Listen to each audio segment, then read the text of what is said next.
Hello, guys. Welcome to another episode of Mouth of the Tyne, Full-Tyne Whistle. We've got Neil and Elliott from NUFC Twitter with us tonight. Thanks for joining me, guys. How are you doing? All good, mate. Thanks for inviting us. Yeah, no problem, man. Always good to have you on. Well, let's get into it. Yesterday, I think we've just about calmed down. We made the decision to not do it last night. I think we made the right choice. We've just had a period of reflection there for the Queen. I think we've just finished our own period of reflection on yesterday's performance too. It was a 1-1 draw with Bournemouth. It was a very strange game in the sense that again we dominated. We had, I think it was 72% possession or something like that. So, the possession is there. We're seeing this transformation into a possession-based team.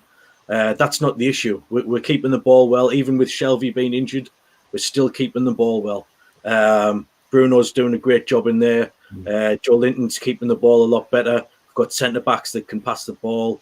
And we just look like really, confident and comfortable in possession. However, the problem seems to lie at the other end with our lack of attacking quality in the wingers.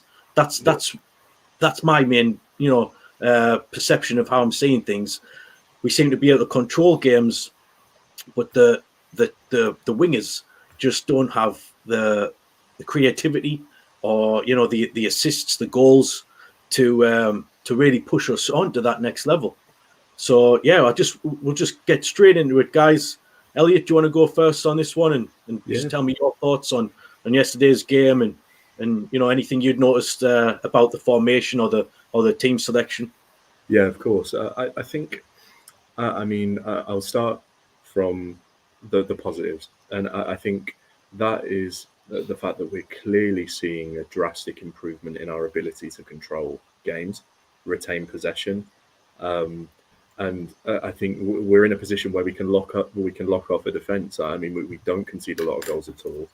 Expected goals against is really quite low, and that's credit to Nick Pope in the back line, as well as how the midfield's set up when we're being attacked against. But I think going into the future, I mean, it's something we're going to have to get used to. We need to get used to the fact that there are going to be teams that put 11 men behind the ball and try and exploit us on the counter-attack, because we are now a good team. And we're by no means the finished article. But what was really frustrating yesterday, I think we missed Botman, because from the back you have his ability to play cutting-edge passes, and by no means is Dan Burn bad on the ball. But he's not going to ping a 30-yard pass, a switch pass to the other side of the pitch, that then means that the opposition aren't set. Botman does that wonderfully. He also can play those dagger straight line balls in between the lines that are really important to us. With regards to everything else, Target looked like he was terrified to put a ball into the box. You had Fraser, who, I mean, I just struggle with him, because every time you see him in interviews, he comes across like a really nice guy and he seems to work hard. But his body language, I noticed his body language whenever something didn't go his way yesterday was shocking. Head straight down, looked like he was just moody. There were a couple of chances he had where the ball was coming back to him and running onto it. That has to be on target. It's just, you can't afford to miss those chances. And if you put a goal away in the first half, we go 1-0 up. Bournemouth have to chase the game, and I think we pick them off from there, because we're a good team in transition. We've just not managed to suss out the breaking down a low block yet. I think, moving on to Almiron as well, it's infuriating that a professional footballer can't use his right foot. It just really, really stresses me out, the fact that there were occasions where Trippier played the ball forward to him wonderfully, and he was in a position where he ended up having to do a 360 to come back onto his left foot and play the ball back. It just takes away all momentum. And I think I've seen people on Twitter criticizing Isak. You can't do that. He has so much quality and is a fantastic footballer. His penalty was exceptional, by the way. But he also just, when you're playing against a team where you've got wingers that they're not going to stand up a man, cut inside, play a ball into the channel where Isak was making runs repeatedly. You're in a position where he's not going to flourish there.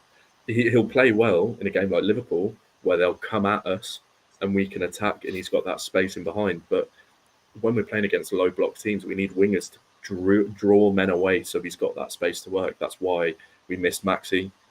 I've realised now more than ever how much we miss Shelvey, because his ability to just pick the ball up, roam, positionally very disciplined, and just let everybody else get up the pitch and do their job is clear as day. We need Shelvey, Bruno, Joey as a midfield three, and then we're good from there. And we need a winger desperately. Yeah. So, yeah, that was the midfield trio that did so well for us last season, wasn't it? Yeah. We've had this discussion a few times now on the show where people have said, look, it's okay that Bruno sits deep. Well, yeah, okay, he can play there, but you take away all of his attacking abilities. Well, not all of it, but some of it, a chunk of it. And it worked so well last season. Like you said, Shelvey just sitting deep, roaming. Yeah, he's not a classic defensive midfielder too, but it worked well, didn't it? Him sitting in, his movement's a little bit better than it was a few years ago. He seems to have worked on his fitness. So he was, getting about the back line and, shielding attacks when he could, and then pinging the ball off. And Bruno was causing chaos further up. Yeah. So I agree. We need to get back to that midfield trio and see if we can start picking up, a bit of form again. Neil, would you like to add anything to that? Of the initial views of what you saw yesterday? Yeah, I mean, I think there's a few things.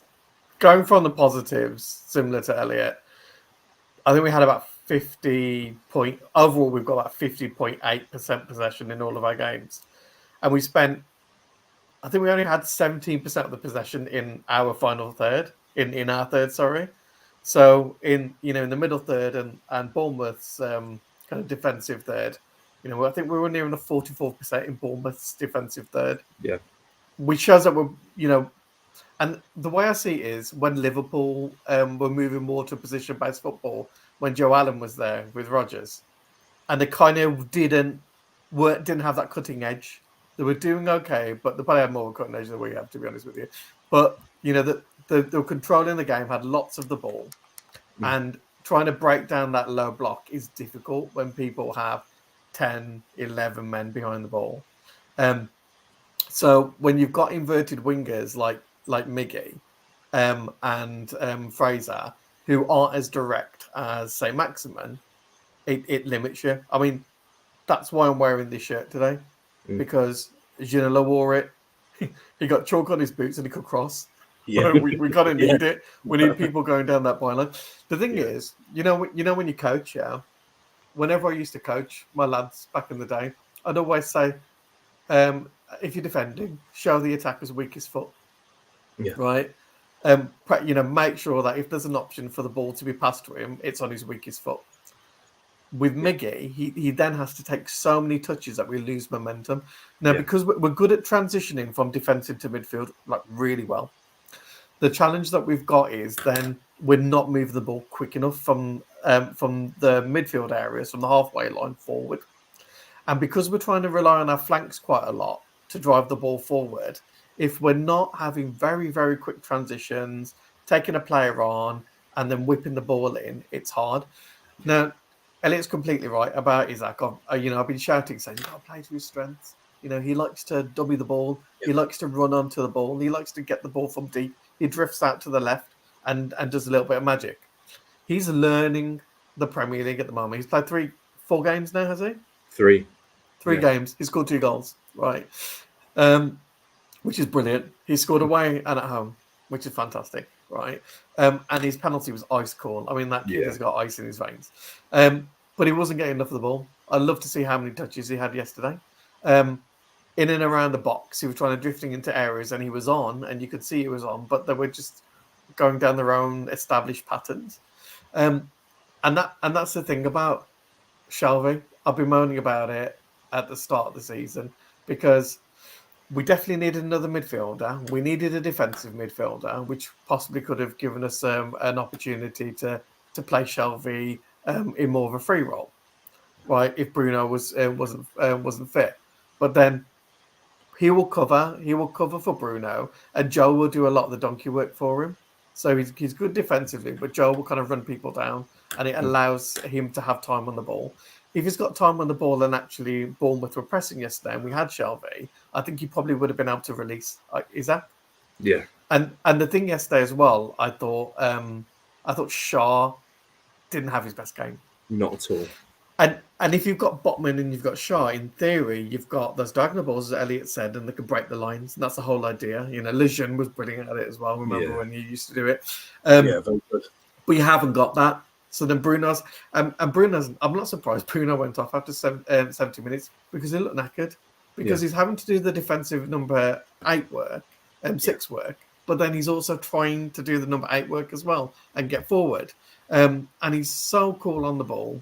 He's come back from quite a bad, I think it was a bad hamstring injury against City. Because the reports that have just recently come out, it sounds like it was worse than they thought it was. So he's done well to get back. So this international break, I think, is going to be brilliant for us, although it'll probably be away.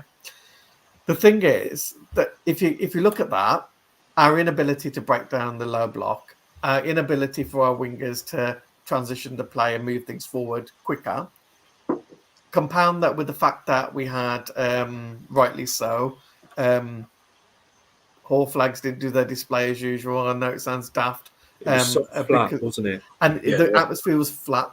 And you could feel that the crowd were anxious. And you could feel that the players were anxious. If you take Matty Target, for example, I love that kid. He's fearless. He goes into every tackle. But even he was biting a little bit. Some of his tackles were ill-timed, probably because he hasn't had a huge amount of game time since he's come back from injury, because Burns been there. But they looked a bit jittery. The passing looked a little bit jittery. It looked like they felt like they knew they had to win. And that was the challenge.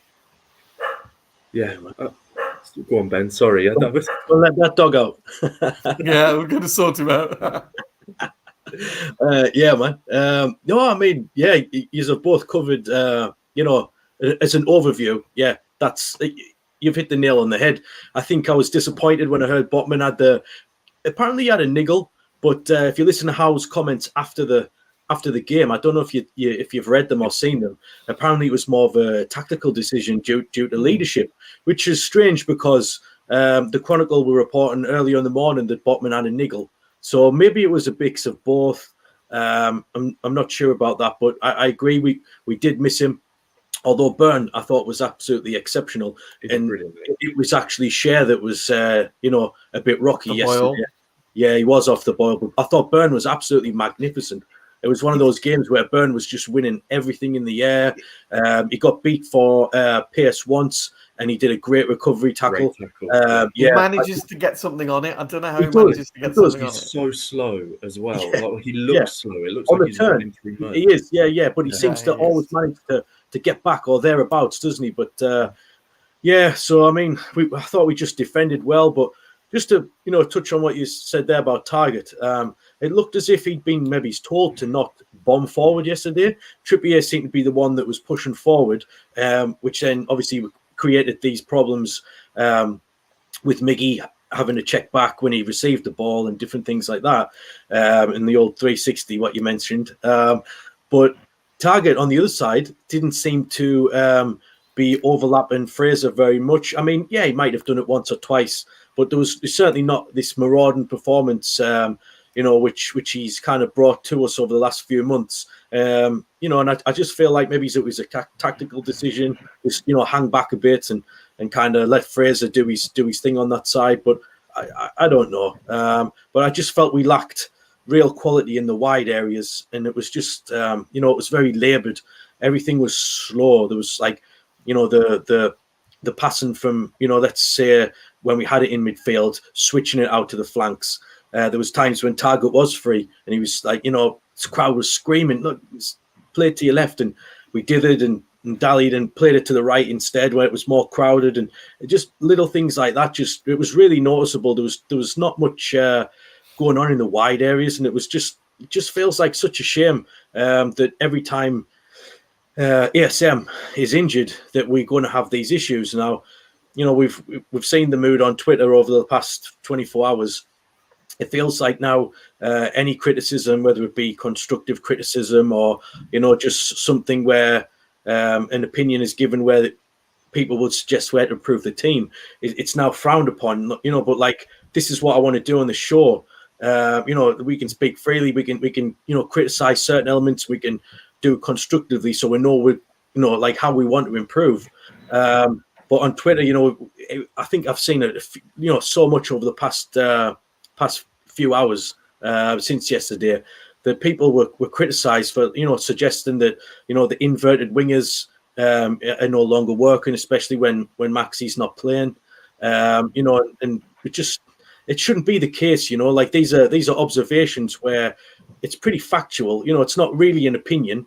When ASM's out, the quality really drops in the wide areas, and we just don't look like we have enough on either flank to really make an impact and punch into the other team's back line. As we touched on there, Miggy's very one-footed to the point where it actually almost breaks down the attacks.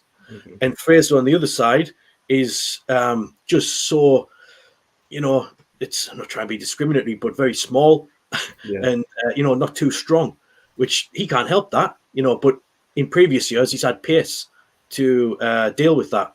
Whereas now, to counterbalance it, now the pace is dwindling and we're left with two diminutive wingers that really don't have any impact on the game in regards to goals or assists. No.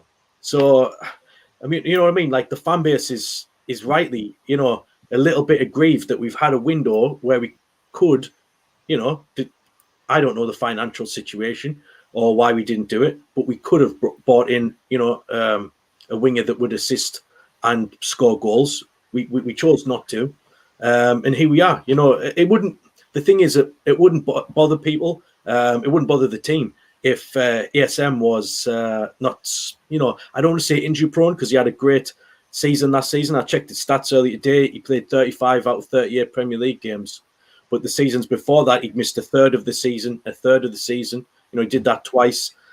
If this season is like the first two, where there's going to be injury issues, we're going to struggle until January. Because that one yesterday, and this is what I was trying to get across, that yesterday will not be a one-off. We kind of saw it against Crystal Palace, although they were a little bit more open, on the attack. I thought Bournemouth were quite compact yesterday, but we've seen it twice in recent home games where teams are just going to sit back. I mean, even Forest did it on the opening day until we got that goal. It looked like it was going to be a really tricky game. So it's obvious that it's going to be something that we're going to have to deal with going forward. Teams that are sitting back, and we're going to have to break them down. We just can't do it when ASM's not playing. So I don't know. What's the solution, guys? Have you got any ideas what you guys would do until January? Like, we can't touch the team, regards to the squad selection until then. So let's say Shelby's back next week. Which it looks like he's, close. Well, 3 weeks' time when we play Fulham, or 2 weeks. Let's say he's back then and Wilson's back. What would you guys do until ASM's back? Because he's apparently had a setback. So do we persevere? Do we change it up? Elliott, do you want to take this one? Yeah, cool. I think we change it up. I think we need to. I think it depends. See, it's tough because I'm not sure how we benefit from a formation change. I checked the stats. Isak has played something like 213 professional football games across his career.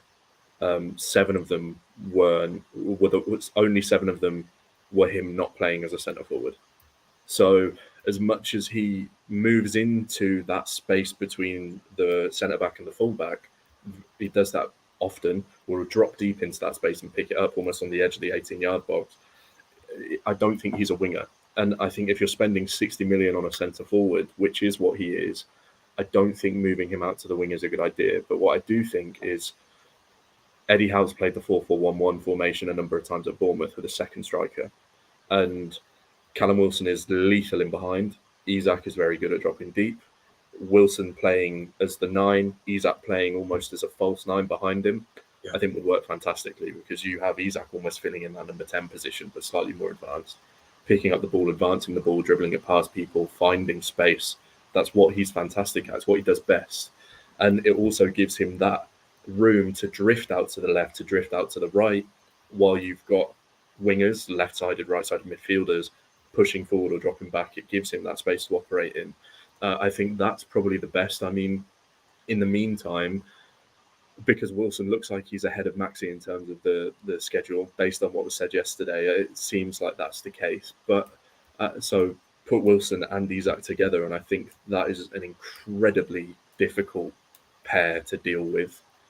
I mean, if you're looking at the wide players in Maxi's absence, I mean, Eddie has spoken on a number of occasions how much he hates like a lack of wingers, diamond formations, that they don't suit him.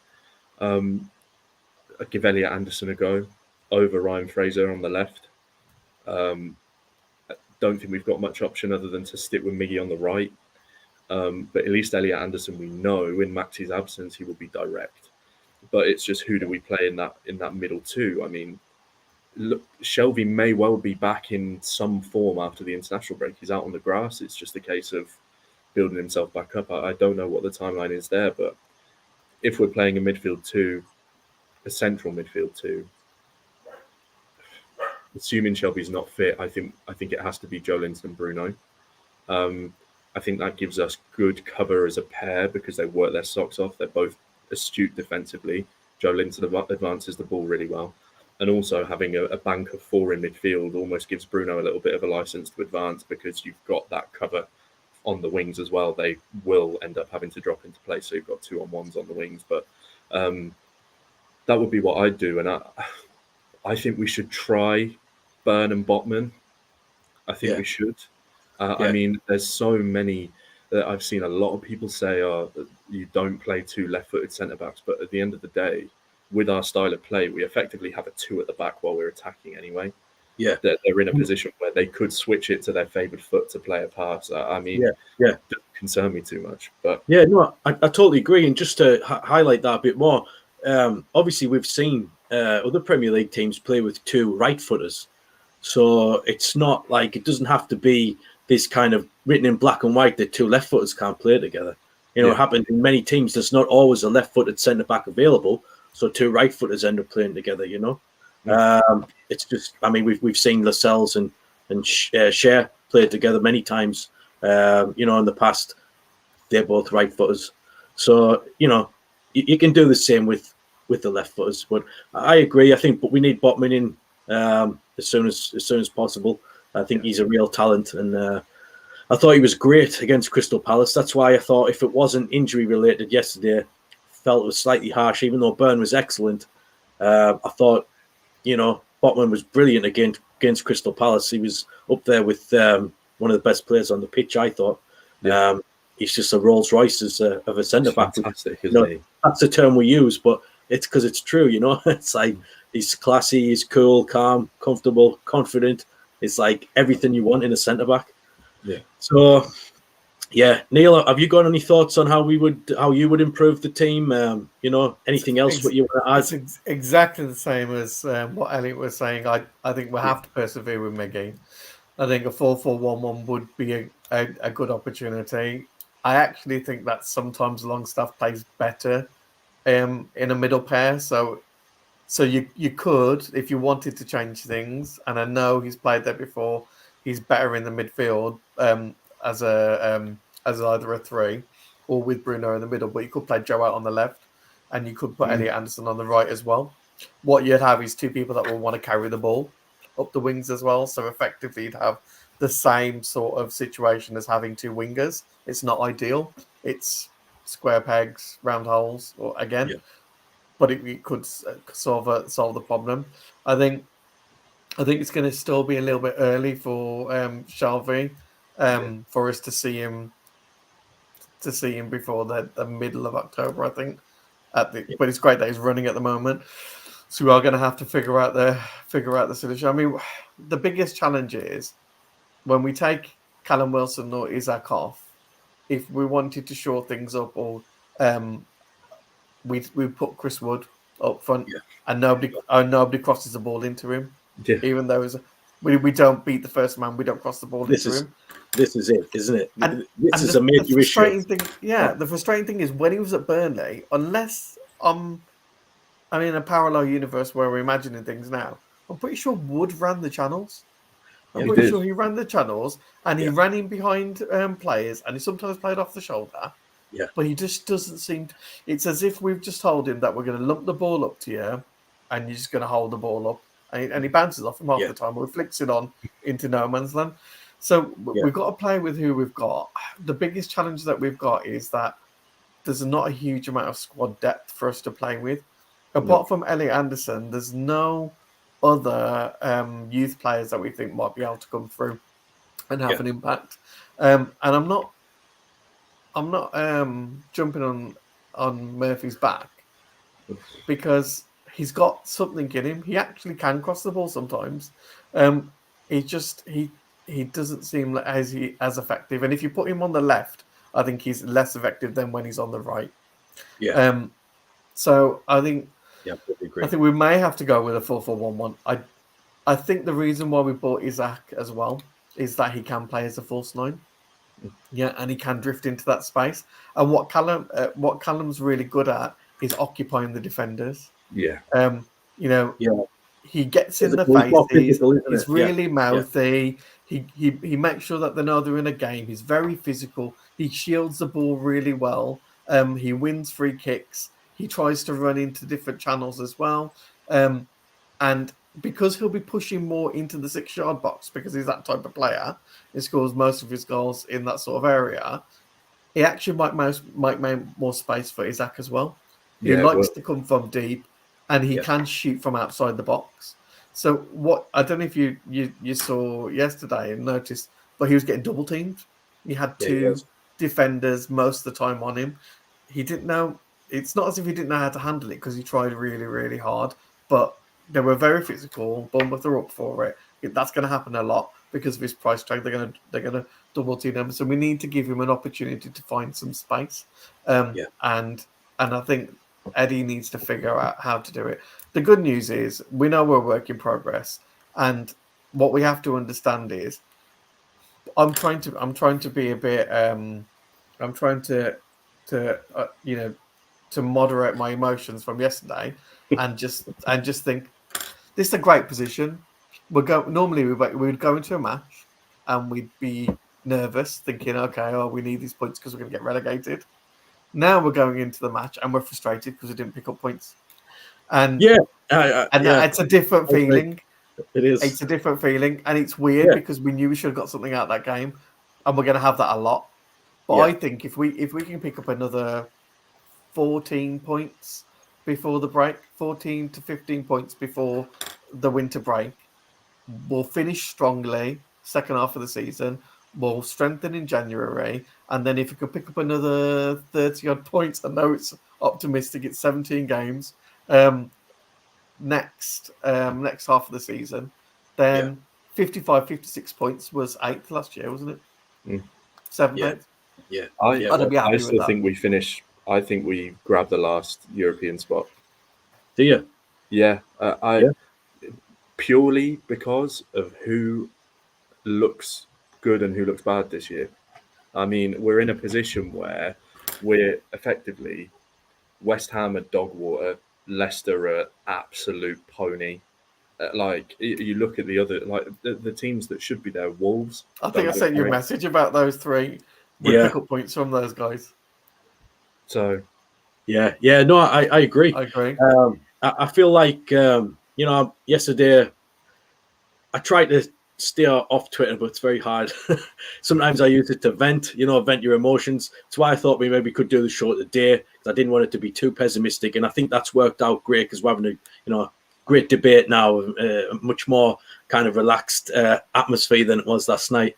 But I put out on Twitter that and it got a lot of interaction, and not it didn't get a lot of hate, just got a lot of interaction. This particular tweet that I put out, saying that, in my opinion, we might have to, as a collective, that was fans, players, and owners, might have to slightly lower our expectations of this season.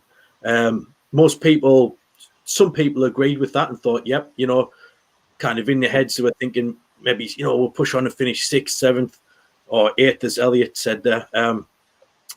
And I was just thinking maybe, like, from what I'd seen in the first 7 games of the season, it's not that I don't believe we haven't improved, because I think we have. Look at, we keep hearing this, we'll think where we were a year ago.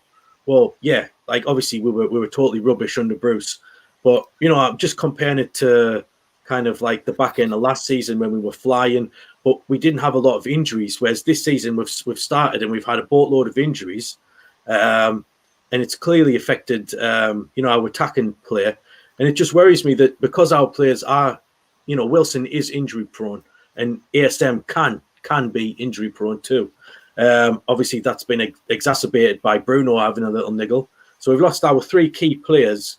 And yes, I understand it has been, take 3 top players out of any team, and you're going to see a change in the player. But what worries me slightly is the fact that these injuries, especially to ASM and Wilson, aren't one-off injuries. These are historic, chronic hamstring injuries that will not go away. We see it every single season. Dynamic players like that, it's going to happen. Yeah, and that scares me, because between now and January, as we've said, this is the squad what we have. And I think the World Cup's going to be a little bit of a saving grace for, this is just my opinion, but I just feel like it's going to give us time to, really plan ahead for the window. It's going to give time for Shelby to work on his fitness, rest players that have been troubled with hamstring injuries and stuff like that. And it's going to, shave a few games off that we would have to play with, a few injuries, what we have maybe around that time. But I don't know. I just feel like things will be okay after January. I have no qualms about us staying in the league. I'm not worried about relegation anymore. It's just that kind of ambitions have changed. And I just feel like it's hard to put into words, but I feel like there's an element of the fan base that are happy to almost write off this season after 7 games, in the sense that they don't care where we finish. I've had a conversation this morning with someone said 10th would be they'd be happy with 10th. Well, no. we finished the 11th last year, with a 14-game head start. Giving the other teams a 14-game head start. So really, and everybody's watching us this season, Ben. Yeah, everybody's watching us. Yeah, I mean, everybody's already. People are saying, "Oh, well, before the game, we're on the same points as Bournemouth, and you'd expect us to do better." Well, we're hard to beat. We've come back from adversity so many times. If you think about it, how many times this season have we come back from a goal behind? A lot. Yeah. Quite a few. About at least 3 or 4 games, I think. Yeah. I don't think also personally, I don't know if I'm wrong, but I think we're only going to have about 8 to 9 players that are going to be at the World Cup. Yeah. Maybe 10, 11 as push. Depends. Which means that there's a lot of our squad that might. Yeah. Sorry, Elliott. No. I interrupted you, mate. You go. I bet you're going to say it depends on the form of our players. Yeah. As Matt said the same thing. Hopefully, Target and Byrne play themselves into the squad. Realistically, though, we know what Southgate's selection process is, but we probably would have had Kraft away. I think we'll have quite a rested squad. My only concern is we've got 11 games. We've got to see it out. In January, if we are sticking to our plan and we're going after our number 1 targets, as it looks as though we've done for Isaac and Botman, we'll be able to get the likes of Diaby, Maddison. Will their prices be astronomical after a good World Cup? We don't know. If Maddison keeps playing how he is at the minute, Leicester are going to milk him for every penny. I think. Yeah. It's amazing. As you look ahead as well, though, I think that I think between now and the World Cup, I think we'll see a massive uptick after this international break. I really do. I fully believe that. I think we'll go personally. I think we'll go to Fulham and we'll make a statement after the international break. Eddie will not have been happy with yesterday by any means, and it's not like the players aren't playing for him or anything like that. They definitely are. They're buying into everything. It's just there wasn't the quality to unlock Bournemouth. I think if we get to January and we're in the position we are now, I'd say, so between 10th and 8th, and the fact is we should have got a result at Liverpool. Isak's goal was not offside. That's absolute goal. Yeah, and if you look at the others as well, robbed of a penalty against City, goal against Palace, that is goal against Brighton. Yeah, that was no way. That was a high foot. His head was here. Yeah. And his foot was so here. You're looking at potentially 3, 6, 7 additional points puts us in Champions League spots. And I know you can look at everything in hindsight and it looks a hell of a lot different, but we're in a position where we could have had the results if not for poor officiating. We could be in a much better position, and then we're looking at everything a lot differently. I do think in January we gun for a winger and a midfielder. I think we do. Totally agree. I was going to say who had PTSD yesterday with a penalty. who thought VAR isn't giving this? I'll be honest. I was right down the other end, right at the top of Block V in the Gallagher, so I could barely see. My eyes are shocking, even with the contact in. So I couldn't even see what happened. I didn't watch the highlights, so I actually still haven't seen what happened. Did you? Was it a handball or something like that? He moved his hand. Yeah, right. Yeah. I couldn't bring myself to watch the low lights. Yesterday. He thought he was playing volleyball. Yeah. But no, my heart was in my mouth when I was talking to the lad next to us. He was nervous.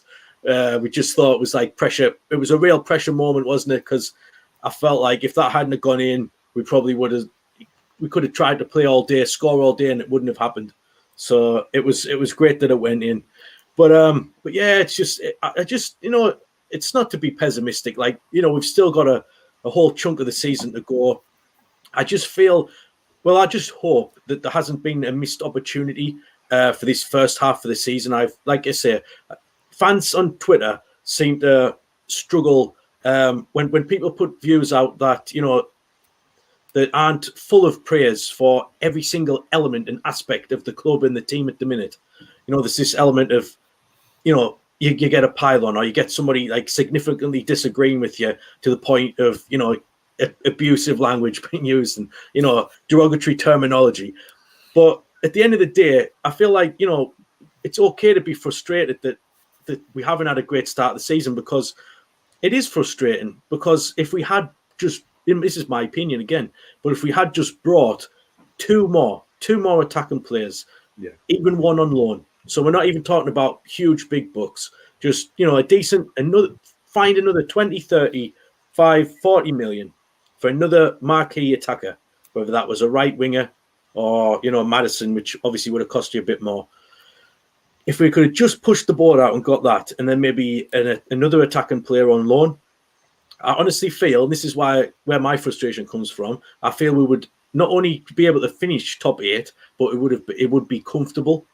I think we would have basically blitzed this first half of the season. All these little, coulda, woulda, shoulda moments in these early games would have been, 3-pointers type of thing. And because we didn't act and we didn't get these 2 bits of quality in, I feel like, we have struggled with the key injuries to ESM and Wilson and Bruno as well. And I hope I'm proved wrong, but I just hope it's not a missed opportunity that's possibly set the project back, a season. Because I don't, you could argue 6 months because things might change in January. But, looking at it as a whole, I hope it hasn't set the project back a season, because I truly believed in the summer when we were making these signings that, as we got towards the end of the window, I kept thinking, we get a couple more in here. This squad, as it is good enough to finish. If we got 2 more key attackers, I would say it'd be pushing top 6. If you got one key attacker, I think you'd be pushing top 8. That's just my opinion. You know, If you get two attackers the same quality as Bruno, yes, talking high level quality like a Diaby, like a Maddison, first choice targets. And yeah, I know it's hard that it's a tough market, and we maybe run out of money, we maybe run out of time, we maybe just there was questions of attitude with certain players. We know what how's strictness is on players' attitude and release clauses too. So we don't know the ins and outs, but for whatever reason, it didn't happen. So I think that's where I was coming from yesterday. I was a little bit frustrated that the window's closed. This is the squad.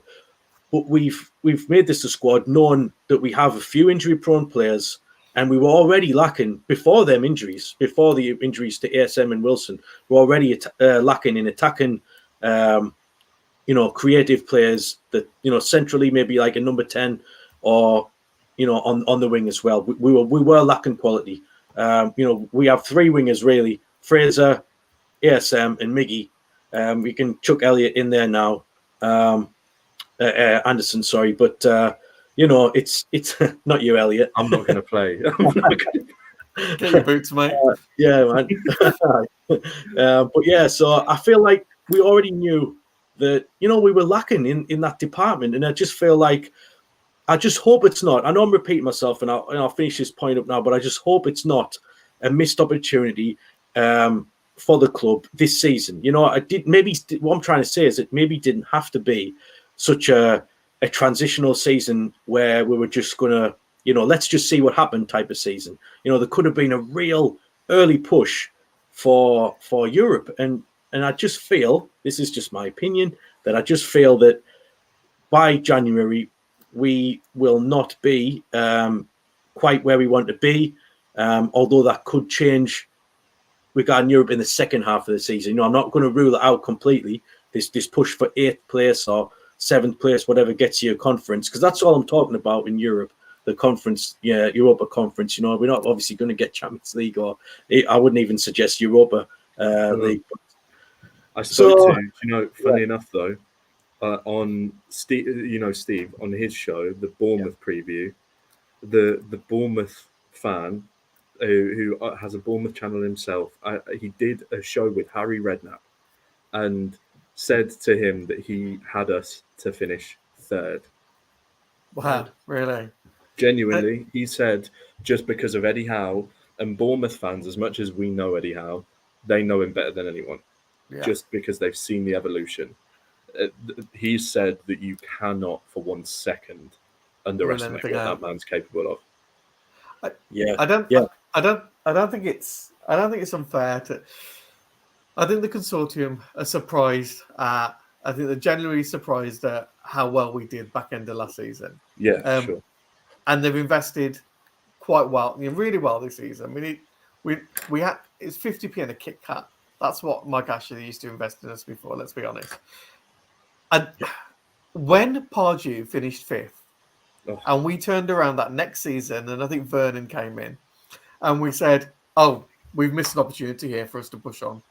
Right, we've missed an opportunity here for us to not necessarily finish 5th again, but try and get into that chasing pack, that kind of that middle tranche of teams.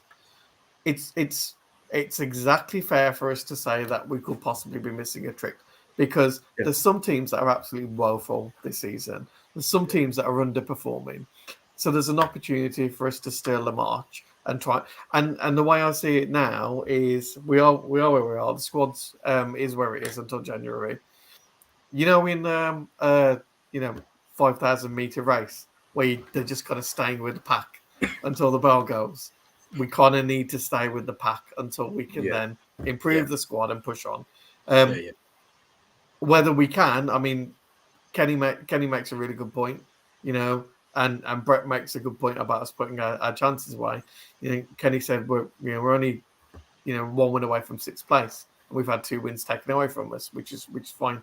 If we can stay within 4 or 5 points of 6th or 7th place, 8th place, then that's nothing. That's teams can go on a bad run. We can put 2 wins in back to back. But I think Eddie will be upset about the intensity. he will be upset about the not necessarily the commitment, but the levels that we achieved. Yes, so he'll be right up them at training. He's got an international break to really focus on them. The challenge is you've got players like Bruno, Miggy, Isaac that won't be with us to work on.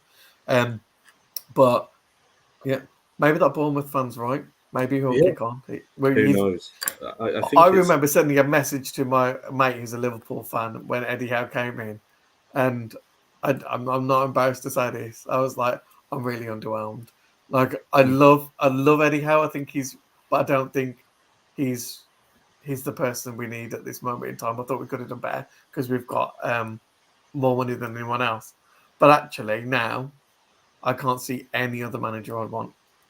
At this moment in our evolution, I can't see any other manager. Do you know what I thought? And I said this again to a friend, and I still think there's a timeline that could potentially mean it happens. I thought what would happen would be Eddie Howe came in to fill a gap. And I still think, as much as I love Eddie Howe, and I don't think there is another man that is right for us at this moment, and I think he can take us to the very top. I really do. I thought it would be him as a stopgap and then Mourinho. Yeah. Purely because of Mourinho's relationship with Sir Bobby and the way he talked about us as a club. I thought to myself, it's like the job is destined for him. I remember saying to somebody, telling me this, 5 years' time, Mourinho wins a title to us, stood in the centre of the pitch, looking up at the sky in tears. And I said, to be honest, dedicated to Sir Bobby. Yeah, it's a beautiful vision. It is, because he's got a lovely, lovely relationship with the club and that man. Yeah. But at the same time, I'm all for Eddie Howe. He could be a manager for 15, 20 years at this place if he does the right thing. Yeah. Definitely. And Mourinho's what? 50, he's just under 60 now. So in 3-4 years' time, it could happen. And he's a serial winner. Yeah, no, it could still happen. And I think keeping on the Eddie Howe topic, and this is again, we're reverting back to Twitter because this is where we all know each other from. But NUFC Twitter, like we've said, doesn't seem to, at the minute, it's not allowing much leeway in terms of criticism. But there's different types of criticism. There's constructive criticism about how we could improve the team and who we would bring in, in an ideal world, and where we can see it's not working. And then there's other ludicrous types of criticism, which is, we saw a few people yesterday slating Eddie Howe. Saw from a couple of big accounts and a few lesser accounts that is Eddie Howe under pressure. Someone suggested Thomas Tuchel, and there was a few people really going up for the is Howe the right man narrative. Now that's the type of criticism that I do think is unwarranted and do think is nonsense and shouldn't be entertained at all. But I think constructive criticism about having concerns of inverted wingers that can't cross, stuff like that. That's a valid, that's a valid point. That just because we've picked up on that or other fans have picked up on that doesn't mean that we don't back the owners. Like at the minute, it just seems to be like these ridiculous jumps. Like if you criticize Chris Wood for not running properly, you're not backing the owners. Or if you criticize Miggy for doubling back because he's only got a left foot, you're not supporting the owners, or you're not getting, supporting the team. And it's absolute nonsense. Like I will not change the way I view football just because we've been taken over. I will still criticize players that do not play well. And I will still, highlight elements of our team that need improving. But yeah, I think that's all we can do at the minute. And certainly not criticize the manager, and definitely not criticize the owners, because we're in the future of the club is brilliant. It's bright. I'm not worried in the slightest about what the future is with Newcastle United. I'm certain within the next 5 years, and this is what I said, in one of the early shows. In 5 years, I think we'll have won some kind of silverware, whether that's a League Cup or something like that. I would think that would be the most likely. A League Cup, playing a strong team throughout the League Cup campaign, a bit of luck. And, maybe 5 years' time or something, we can win silverware. So I have no qualms about, the long-term running of the club. I just feel short-term, this season could have been, and it still can be, it's just really special. but it just needs a couple of little tweaks. And I feel like there may be the tweaks that maybe could have been done in summer. So on a personal level, that's where my... Would you take 10th in the League Cup this year? I think we'll win a cup this year. I think we might win this year. Elliott's going all in. I've got a feeling. Me and Elliott are on sync today. Yeah, I don't know what's going on here, Neil, but I genuinely think I've said to so many people. I think we go on a cup run this year, and I think we win one. I mean, as much as it might sound ludicrous, I could see us doing bits in January, and I mean, I think we get to a point where we can get through the opening few rounds of a cup with the squad we have now. Come January, I don't think the top six are looking at the domestic cups this season. I think City want the Champions League with Haaland. They want the Champions League. Liverpool are so busy chasing their tail, trying to get back in with the pack, and try and prove that Nunes isn't a dud. Bless his heart. Hopefully, Andy sorts himself out in his second stint at Anfield. But it's and then Chelsea have got their own problems. I mean, the owner, what the hell? Playoffs. And I've been giving guys at work who are Chelsea fans so much stick, saying, "Will you sort your owners out for God's sake? A playoff, an all-star match. Do yourself a favour." And then you got Arsenal are focusing on Arsenal have got a really good opportunity to win the title. Or at least get themselves up there and get second. So they're focused on getting into the Champions League massively.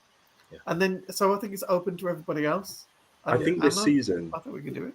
This season was always going to be a weird one with the World Cup. I think it was always going to be a weird one. I remember saying at the beginning of the season, I could see a team that you wouldn't expect to win the league winning the league this year. I could see a team on the up. So, again, say... Come January, we sign a top target midfielder and a winger. We go up against second string Premier League teams putting a weaker side out, and we've got squad depth. Because I think Almiron in a cup against a weakened Premier League team would do a hell of a job. I think you play Elliott Anderson, he does the same. We have got depth in that striker position now. I mean, as much as Chris Wood isn't quality depth, so to speak, is still depth that would probably do a job in a cup. And then get to quarterfinal, semi-final, final, we start playing our first team in those games. And I fully believe we finish 7th and 8th, and I really think we have a shot at a cup. I think it's something that would be fantastic. Imagine we see silverware, and Ben, I 100% agree with you as well. I think we were one quality addition away from 8th, 2 away from pushing for 6th, and I think because of the structure of this season and with where the World Cup's placed, I think if we make those additions in January, we're still well within a shot of doing it. But I 100% agree with your comments on this season so far. It's felt like something's been missing that could have been added in the summer. I think we share a hell of a lot of opinions. We talk a lot about this stuff, and our opinions align. I just think we're going to be... I've still got a good feeling that we do well this season, but I will be heavily critical of what I saw yesterday. Yeah.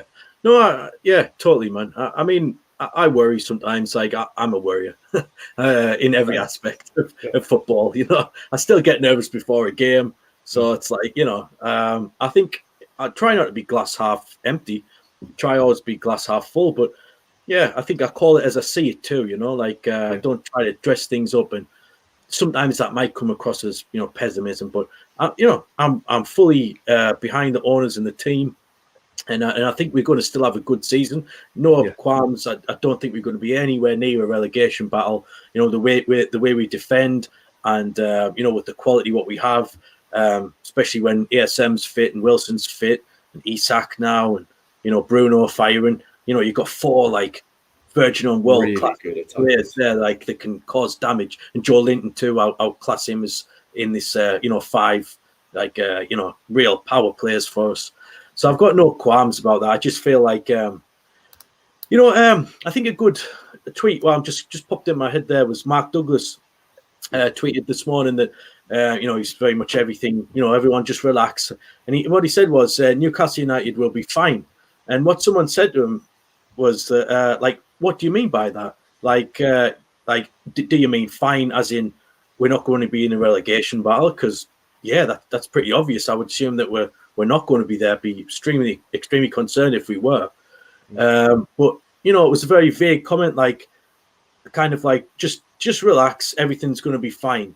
And it's, I don't know, just like, to me, it's like, well, it depends in what sense do you mean that? Because like in your head, are we still going to finish 7th or 8th, or is finishing 10th fine, or is 14th still fine, or just avoiding relegation? Does that mean Newcastle United are fine?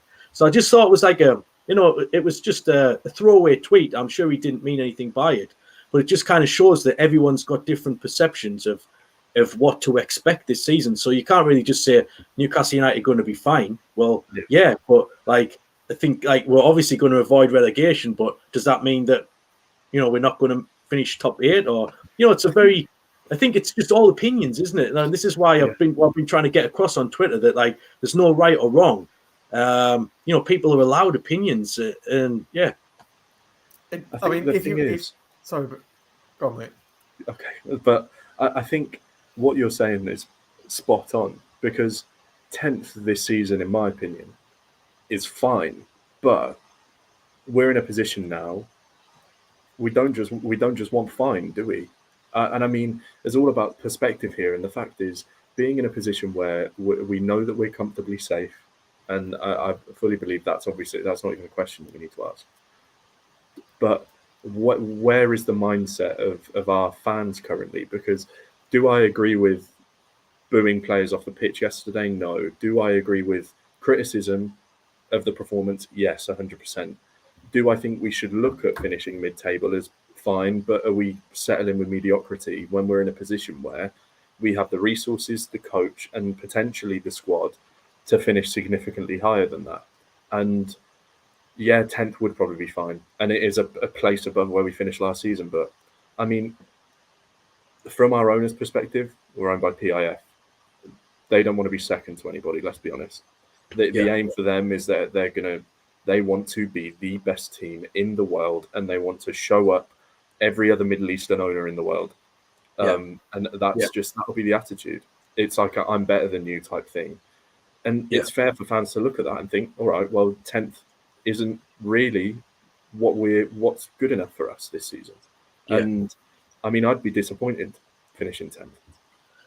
No, I would too. Just something I want to get out there before I lose my train of thought there was that, you know, we hear the words like, you know, patience is a virtue, evolution, not revolution. We keep hearing these key lines that some fans are repeating over and over again.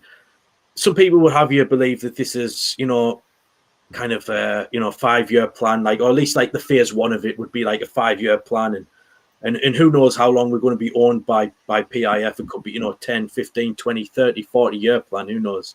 But what worries me is it's okay saying patience is a virtue, and, you know, like just relax, and, you know, it's evolution, not revolution. But there's no way on God's earth that you're going to convince me that Bruno, someone of his quality, I've seen and what we've seen so far, is going to stay for, let's say, 3 seasons just to qualify for Europa Conference League. So that would take Bruno until he's possibly around 28 years old. He's going to spend the prime of his career in the Premier League in this club that's in transition. Yep, the ambition is there. We know that. That's not the issue. But the time it takes to get to this level, what we're trying to do, I'm not as relaxed about it as some people seem to be. And it just, obviously, I can't speak for the owners. And we have to, you know, obviously take this into context as well, that the owners will never publicly give the fans everything, you know, kind of release information to us. They'll keep a lot of stuff private between themselves. They'll know timeframes to themselves. They'll know what their expectations are. And it might not always be released to fans, you know, so we have to take that into account too. But I just feel like some fans that are kind of going down the route of the evolution, not revolution. Yeah, that's fine. But if the evolution takes 3 years, let's say just hypothetically 3 seasons to get to finishing 8th, let's just say we finish 10th or 11th this season, 9th next season, and then, you know, maybe 7th or 8th the season after that. That's 3 years from now. Bruno will be 28 years old. You know, Botman will be coming up 25. Players will be given key chunks of their career to us. And what I'm trying to say is I'm playing devil's advocate here. And Isaac. Is 3 years too long? And Isaac too. Is 3 years too long? Just to wait, just to qualify for something like Europa Conference, in my opinion. I believe so. Yeah, it is. It's too long. So how do we speed that process up? If you ask Oscar, the last 2 seasons, I'm going on video now saying this, but the last 2 seasons, because we've been anxious about being relegated, we've kind of done predictions, as we all do. We were gonna beat this, that, and the other. When we were with Bruce, I'd near enough bang on got the fixtures and the points total right. Maybe not every single one, but if I've been working it out, and based on what we've got 30 games left, that's right, yeah. So actually, if we've got 8 points at the moment, we win 12 games out of 30, feasible, because we've been beat once this season, and that was robbery. We should have got something out of it. If we could just get that cutting edge to try and win some of these games instead of drawing, because we're hard to beat, win 12 games, that still leaves 18. Yeah, we pick up 6 wins. I'm pretty sure that gets us around about what Leicester had 52 points last season. That's 8, and that doesn't seem unachievable. No, and that means there's still a massive chunk of games that I'm saying we could possibly lose. Right, which is going to happen. We are going to lose games, but that's a huge chunk of games that we could lose. What, another 12? That's mad if you think about it. That way. We probably are going to. We could lose those amount of games. We could not, but there's still so much to play for. Yeah, there is. And I think they'll realise that they need to steal a march, and I think we've been figured out a little bit as well, because we're a attacking team. And they know if they just put the low block in, that we have to, come and get us, break us down. So we're going to have to figure it out. That's why we need that number 10. That's why we need Maddison. That's why we need someone that's going to pull players out of that low block, because they know if Maddison's got 5 yards outside the box, he's going to put it in the top corner.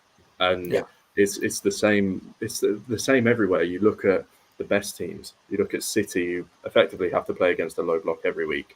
You're in a position where they've got players that will dart in behind that block, and you've got a player like De Bruyne that will find them. And that's the success against the low block teams. But back to your point, Ben, thinking, say, for example, this Real Madrid talk is legit.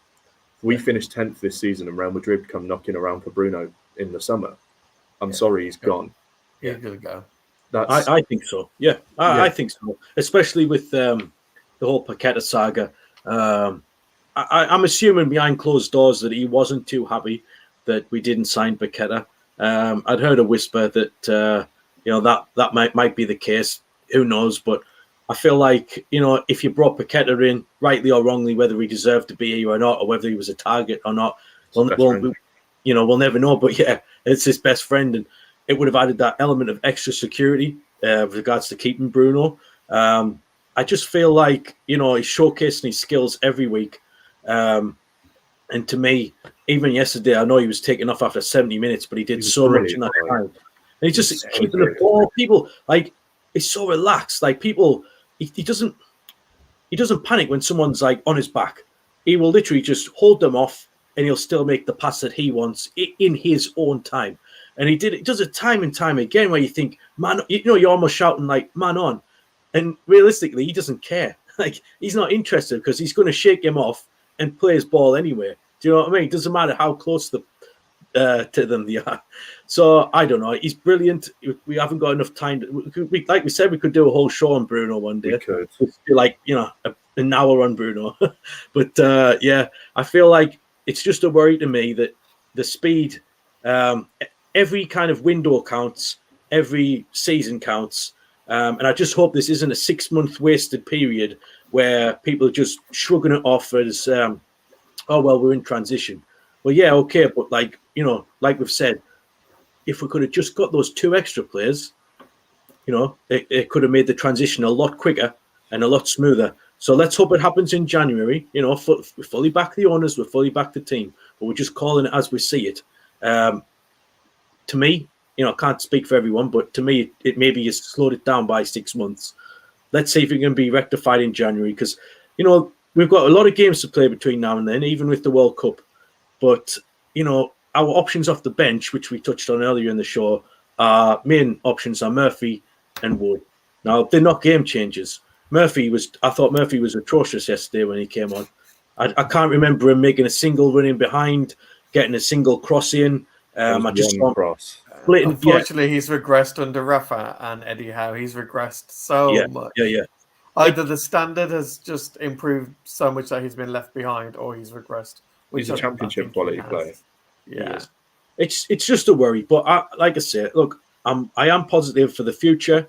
I think we all are. It doesn't even need to be spoken about. We're so excited to think where the club's going from where we have been the last 14 years in the dark ages. But I just think a couple of tweaks could have really made the season a lot more comfortable than we currently experiencing. I feel like we're maybe at the minute we're maybe stressing over nothing, but it's just that little element of doubt that between now and January there's only so much we can change. So it's no use just saying like relax, everything's fine, because the last couple of games have shown really that if ASM and Wilson are injured, that really everything isn't fine. So, we're not going to sugarcoat it. We've got two wingers. I know we're going over all points here. We've got two wingers at the minute in the team that aren't scoring or creating. That's a huge worry. They're not helping us penetrate that back line. And like you said, against low blocks, Elliott, it's going to be a real struggle if teams continue to do this. And this is what I tweeted last night, that I believe that teams are going to continue to do this. And that's why I'm a little bit apprehensive that the game against Palace, because they did it to some degree, and Nottingham Forest too, and then Bournemouth to more so yesterday. This low block, it worries me that until our big hitters are back, which apparently ASM had a setback, so that could be another. Apparently he's doubtful for Fulham, so that's another issue we're going to have to deal with now, and it shows you just how fine these margins are. Of, having a fit player, having an unfit player. I don't know. How fragile our squad directors. Yeah, man. I think, based on what I've seen so far, I don't think we'll get beaten very often at home, but I could see us winning more away games because clubs come to St James's Park now and realise we have the ability now to play them off the park.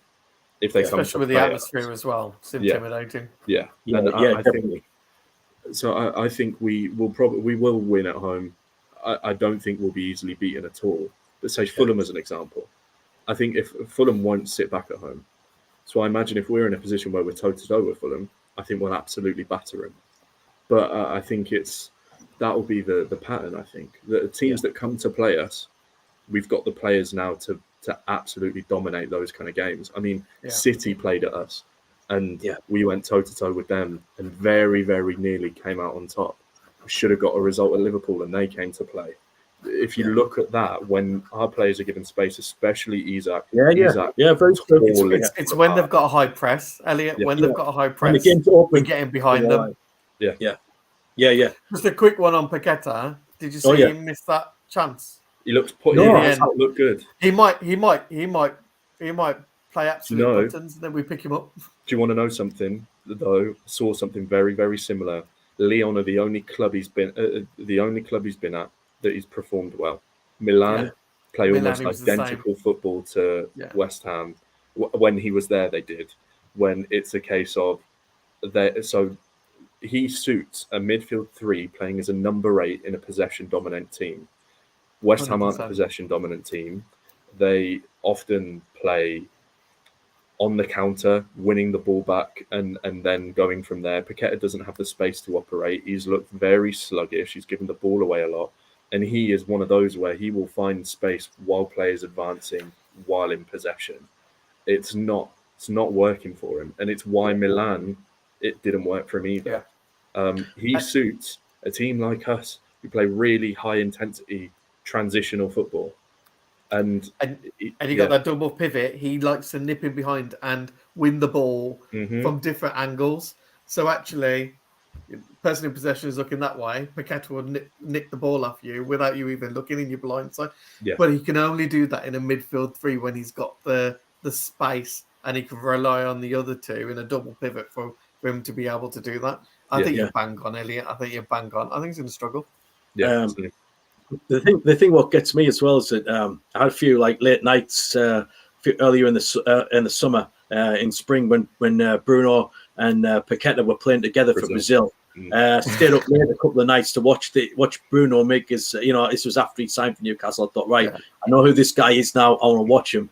There's a few World Cup qualifiers or something, and Bruno and Paqueta in this particular game, I can't remember who it was now, and they've done it in other games, but I'm just talking about the specific one that I watched. Their link-up play was honestly telepathic. It was like a dream. Bruno assisted Paqueta, and then a few minutes later, Paqueta assisted Bruno, and I thought, this is what I want to see at Newcastle United, and I still think that maybe, I don't know, the scouting process or the thought process, but that must have been a factor when they were looking at it. They must have thought, like, there must have been somebody in our club that thought, well, this is what they can do for Brazil, and this is what they did for Leon. So it's like, it's that element of now we're talking, will Paqueta fit into a West Ham side, and will he fit in the Premier League? But with almost certainty, you could say that if Bruno was playing in this Newcastle United team as he is at the minute, then he would definitely fit into our team, because it's just like, it's a brotherly love, but it's like, it's the telepathy on the pitch. I don't know. I feel like when I saw them, the Brazil game where one assisted the other and then vice versa, I thought these guys just know each other inside out. They could play with each other with blindfolds on and still find each other. So I did really want Paqueta. I'm sure you guys did too. Yeah. But he's gone now, so we'll just have to, We'll pick him up when we're relegated. Yeah, we'll man. Pick him up on a free when he runs down his contract. Yeah, it'll only be 28 or 29 or something. But guys, listen, wow, another brilliant show. Just run out of time there. Thanks so much for coming on again. Great insight from you both, Neil and Elliott. Lovely to see you. Hopefully we'll have a win to discuss soon. We haven't had one since the first game of the season, and we didn't even have the channel up and running then. So we haven't actually discussed a win on any of the Full-Tyne Whistle shows yet. So I'm still hoping for the day we can come on, maybe get some party poppers, some we'll have a bit of champagne. Yeah, man, we'll just we'll go all out. But two Pauls do the cake. Yeah, two Pauls can knock a cake up. We'll be spot on. But listen, guys, the future's bright. Sorry if I've been pessimistic on Twitter or anything. Didn't mean to, but I just feel like I bring a bit of realism to the fan base, and I just feel like not everything's rainbows and unicorns. You've got to just sometimes call it as it is. But in general, the future's bright and the future's black and white. So, guys, listen, thanks a lot, man. All the followers and subscribers, please like and subscribe. Keep helping the channel grow. We, we're pushing on. We're trying to expand things, and we've got some more guests on this week. Some of the live with shows, which I'll release information on tomorrow. Got two great guests actually this week. I've kept it quiet for now, but I'm going to release that information in the morning. And listen, lads, thank you very much. We'll see you again when we talk in 2 weeks for the next Full-Tyne Whistle, Fulham. Yeah. So let's hope we can get a result for that one. Get the champagne on ice. The next 3 points is not far away, lads. Right. Thanks very much for listening, guys. Take care. All the best. See you later. Bye. Take care, guys.